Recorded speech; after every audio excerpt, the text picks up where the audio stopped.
Pentecost పండుగ ఆనాటి దినాలలో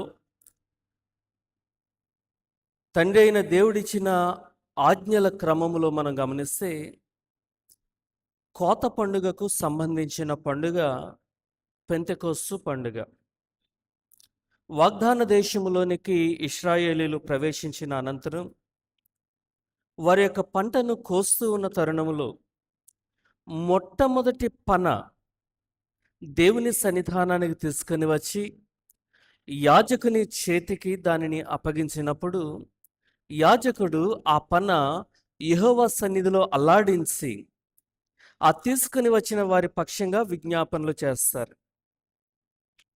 ఆ మొదటి పన దేవునికి తీసుకుని వచ్చిన అనంతరం 7 వారాల పాటుగా వారికి నియామక కాలము. ఆ 7 వారములు అయిన తరువాత 7వ విశ్రాంతి దినము తరువాతి దినము 50వ దినము పెంతెకొస్తు దినము. ఆ రోజు తమ యొక్క పంటల నుండి సమకూర్చినటువంటి వాటిలో ప్రథమ ఫలములను వీరు ప్రత్యేకంగా ప్రక్కన ఉంచి అవి దేవునికి కానుకగా తీసుకుని రావాలి.